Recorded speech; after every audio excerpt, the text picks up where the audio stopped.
नमस्कार। हिंदी की पाठशाला यूट्यूब चैनल में आप सबों का स्वागत है। अब हम लोग रसखान का यह दूसरा छंद पढ़ेंगे। शेष गणेश महेश दिनेश सुरेश हुजाहि निरंतर गावै, जाहि अनादि अनंत अखंड अछेद अभेद सुवेद बतावै। नारद से सुक व्यास रहे, पचिहारी त उपुनि पार न पावे। ताही अहीर की छोहरिया, छछिया भरी छाछ पैनाच नचावे। अब इसकी हम लोग व्याख्या करेंगे। और पिछले पाठ में मैं ये बता चुका हूं कि व्याख्या के लिए इन 7 बिंदुओं पर विचार किया जाता है: संदर्भ, प्रसंग, शब्दार्थ, सरलार्थ, व्याख्या, केंद्रीय भाव और विशेष। तो संदर्भ तो यही है कि ये हमारी पाठ्य पुस्तक से लिया गया है। और कहाँ से? उस पाठ्य पुस्तक में तो विद्या निवास मिश्र संकलित रसखान ग्रंथावली का यह अंश है। और उस रसखान ग्रंथावली के अंतर्गत ही रसखान की जो महत्वपूर्ण रचनाएं हैं, जिसमें सुजान रसखान है, प्रेम वाटिका है, दान लीला है, तो उसमें से सुजान रसखान पाठ के अंतर्गत यह संकलित है। और रसखान के बारे में मैं बताया हूं कि रसखान भक्ति काल के भक्त कवि हैं। आरंभ में ये राम भक्त थे। जब विट्ठल नाथ से इनका संपर्क हुआ तो ये कृष्ण के भक्त बन गए और कृष्ण की भक्ति में रम गए और एक कृष्णाश्रयी शाखा के कवि कहलाए। और भक्त कवियों, श्रेष्ठ भक्त कवियों में से यह भी एक भक्त हैं।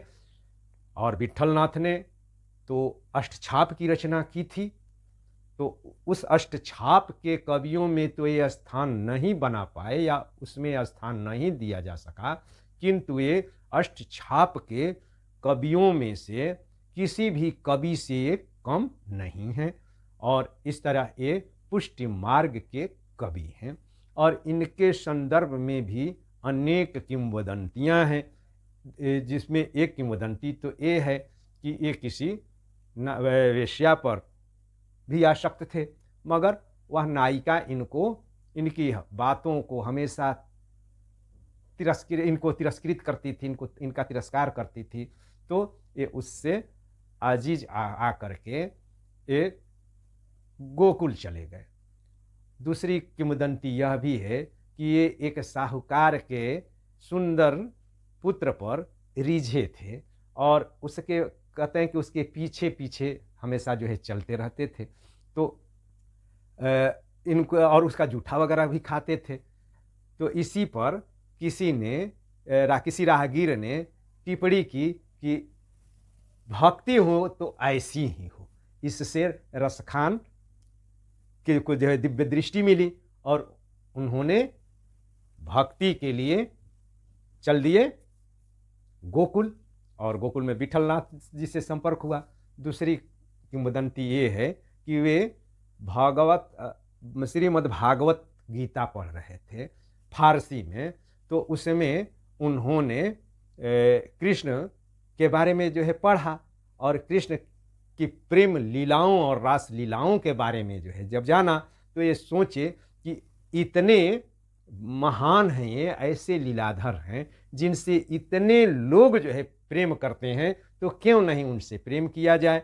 तो यह भाव आते ही वे दिल्ली छोड़ करके वृंदावन और मथुरा में चले गए और कृष्ण की भक्ति में रम गए। और जब ऐसा रमे कि ये अपने नाम को सार्थक कर गए, रसखान, यानी मुख्य रूप से इनकी 2 रचनाएं सुजान रसखान और प्रेम वाटिका। तो सुजान रसखान में कृष्ण की भक्ति में कृष्ण की लीलाओं का वर्णन, कृष्ण के जो है बाल्य लीलाओं का वर्णन, रास लीला का वर्णन, कृष्ण के अनन्य प्रेम का वर्णन और उनके कर्तृत्व का ऐसा रसमय वर्णन किया है कि जो है वास्तव में सुजान रस खान भक्ति रस की खान बन गया है। और वैसे ही प्रेम वाटिका में प्रेम का भी बहुत ही सरस जो है वर्णन करने के कारण भी इन्होंने अपने नाम को सार्थक सिद्ध किया और ये रस खान हो गए। रस के खान प्रेम वाटिका में भी है और सुजान रस खान में भी है। और अब उसके तो और प्रसंग क्या है कि जो है वहीं कि कृष्ण की लीलाओं का जो है वर्णन करने में इस जगत के जितने भी जो है बुद्धिमान ज्ञानी हैं वे सभी लगे, मगर कृष्ण की लीलाओं का वर्णन कोई कर नहीं पाया, क्योंकि कृष्ण तो लीलाधर हैं, उनकी लीलाएं अपरंपार है। अपरंपार यानी कि जिसका वर्णन करने में कोई पार नहीं पा सकता है। तो अब उसके बाद जो है शब्दार्थ, तो शब्दार्थ का मतलब जो है शेष, यहाँ पर शेष का मतलब शेषनाग। शेषनाग यानी कि जिनके हजार फण यानी कि हजार मुंह हैं, तो अपने हजार मुंहों से भी शेषनाग कृष्ण के गुणों का वर्णन नहीं कर पाते हैं। तो सामान्य व्यक्ति एक मुंह से कितना वर्णन करेगा। वैसे ही गणेश जिनके बारे में है कि वे सारी विद्याओं को उन्होंने ही कलमबद्ध किया था, लिपिबद्ध किया था। वेद हो, पुराण हो, रामायण हो, और ये बुद्धि के देवता हैं और विघ्न विनाशक हैं। और कोई भी काम जब शुरू किया जाता है तो ओम श्री गणेशाय नमः से, यानी कि शुरुआत इन्हीं से होती है। तो ये शुरू करने वाले गणेश भी कृष्ण की लीलाओं का, उनके नाम के महत्व का वर्णन नहीं कर पाते हैं। महेश यानी कि शंकर, और दिनेश का मतलब सूर्य, जो कि 24 घंटे अपनी रोशनी से पूरी सृष्टि को प्रकाशित करते हैं। 24 घंटे यानी कि 12 घंटे उत्तरी गोलार्ध में रहते हैं, 12 घंटे दक्षिणी गोलार्ध में। कभी रात तो होती नहीं है, इधर दिन तो उधर रात। सुरेश यानी कि सुरों के ईश यानी कि इंद्र। जा ही निरंतर गावे, जा ही अनादि, जो अनादि यानी कि जिसका कोई आरंभ न हो, न आदि अनादि। अनंत न अंत, अनंत। अखंड यानी न खंड, अखंड। अछेद, माने छेद का मतलब सुराख होता है, मगर यहाँ पर दोष होगा तो न छेद यानी कि निर्दोष। अभेद यानी कि जिसमें कोई भेद नहीं। राम कहिए या कृष्ण कहिए या कुछ और कहिए, या यहाँ भी पाइए बाल रूप में भी देखिए तो वहीं कृष्ण हैं। तरुण रूप, किशोर रूप, सब जगह वे अभेद हैं। सुवेद, सु माने जो है सत्य या सही, वेद यानी कि सारे ज्ञानों का मूल वेद है, सारी विधाओं का मूल वेद है। तो वेद भी ऐसा बताते हैं। नारद से सुख, नारद जिनको के बारे में जानते हैं कि ये आदि पत्रकार हैं, संवाददाता हैं, इनका काम ही रहा है सूचनाएं यहाँ से लेकर के वहाँ तक जो है पहुँचाना। इस तीनों लोगों का ये जो है पल भर में ही जो है भ्रमण कर जाते थे, और यहाँ की सूचना वहाँ, वहाँ की सूचना यहाँ, और बड़ी ऑथेंटिक के सूचना देते थे, आज के पत्रकारों जैसा नहीं।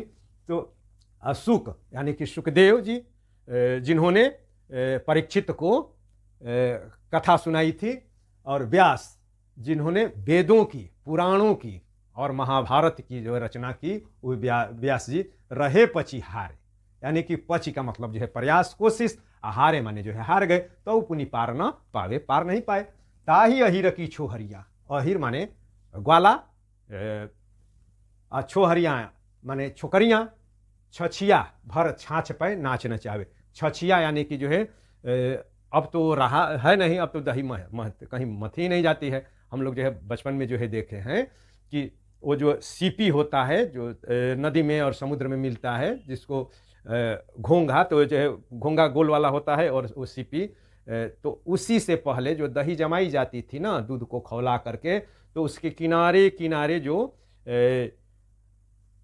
हणिया के किनारे किनारे जो दूध जो जल करके सोंधा हो करके जो सट जाता था, तो उसको छीलने के लिए, जिसको खखोरना कहते हैं, खखोरने के लिए उसी सीपी का जो है प्रयोग होता था। सीपी यानी कि जिसमें दो चार, आज का जो चम्मच है तो उसमें दो चार चम्मच वो जो है दही या कोई भी सामग्री आ सकती है, तो वहीं जो है छछिया होता था। तो छछिया भरी छाछ पर, और छाछ का मतलब जो है दही को जब मथ दिया जाता है, दूध को गर्म खौला करके उसमें जो जोरन डालने के बाद दही बनाई जाती है, और दही को जब मथा जाता है मथानी से, तब उसका मक्खन निकल जाता है, और यानी तब उसको जो है छाछ कहते हैं। यानी कि मक्खन रहित दही को छाछ कहते हैं। उस जो है सुतुहा भर यानी कि दो चार चम्मच छाछ के लिए अहिर की छोहरियां जो है कृष्ण को नाच नचाती थी।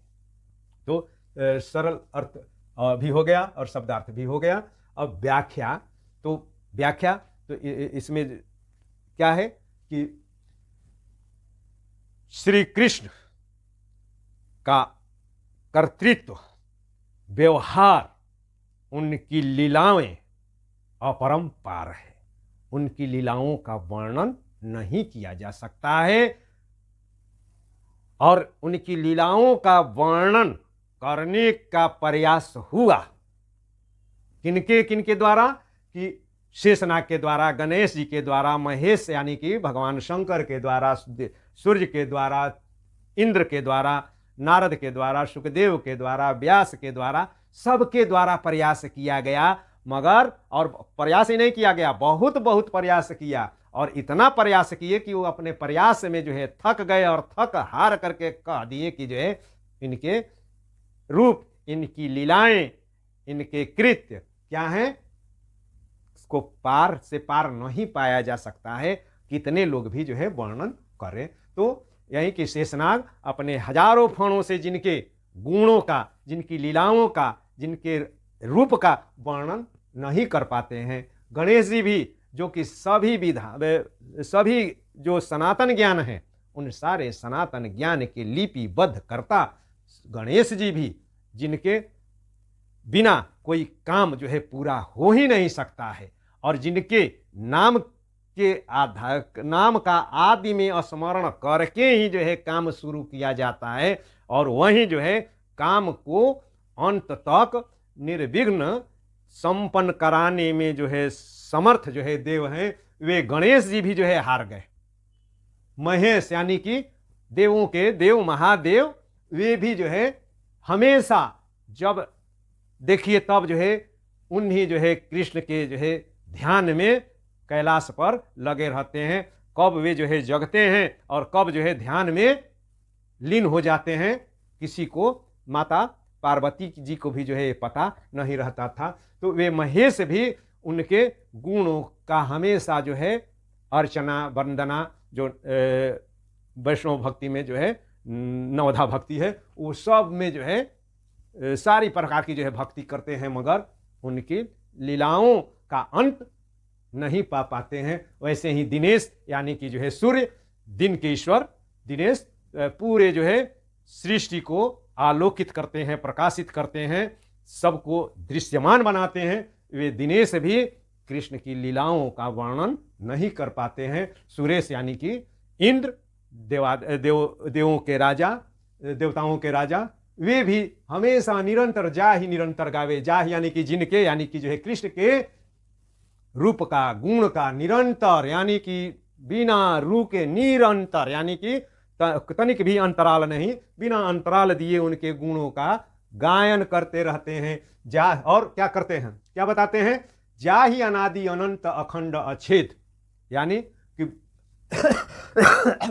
गुणों का वर्णन करने में वो कहते हैं, क्या कहते हैं कि इनका आदि नहीं है, न आदि है न अंत है, और इनके अखंड हैं। ये कैसे हैं, ये अखंड हैं।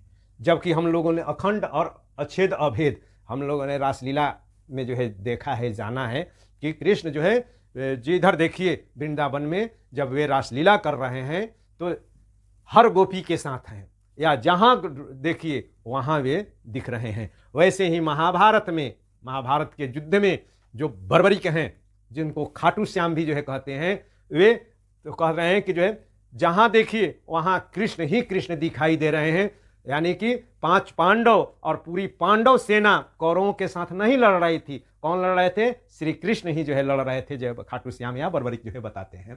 तो वे अखंड अछेद अभेद, यानी कि इतने जो है रूप ले करके भी वे एक ही दिख रहे हैं।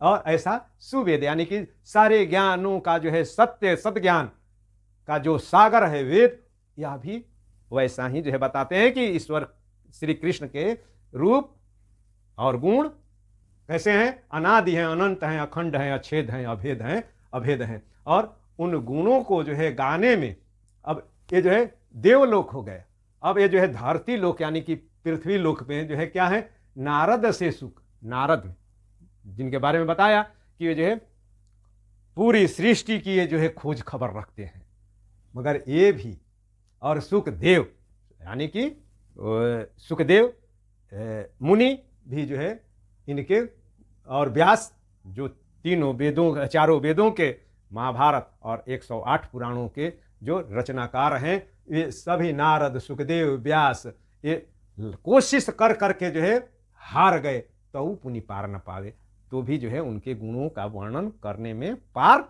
नहीं पा सके। उस जो है कृष्ण को ब्रज की गोपियां, अहिरों की बेटियां और अहिरों की बहुएं छछिया भरी छाछ पे नाच नचावे।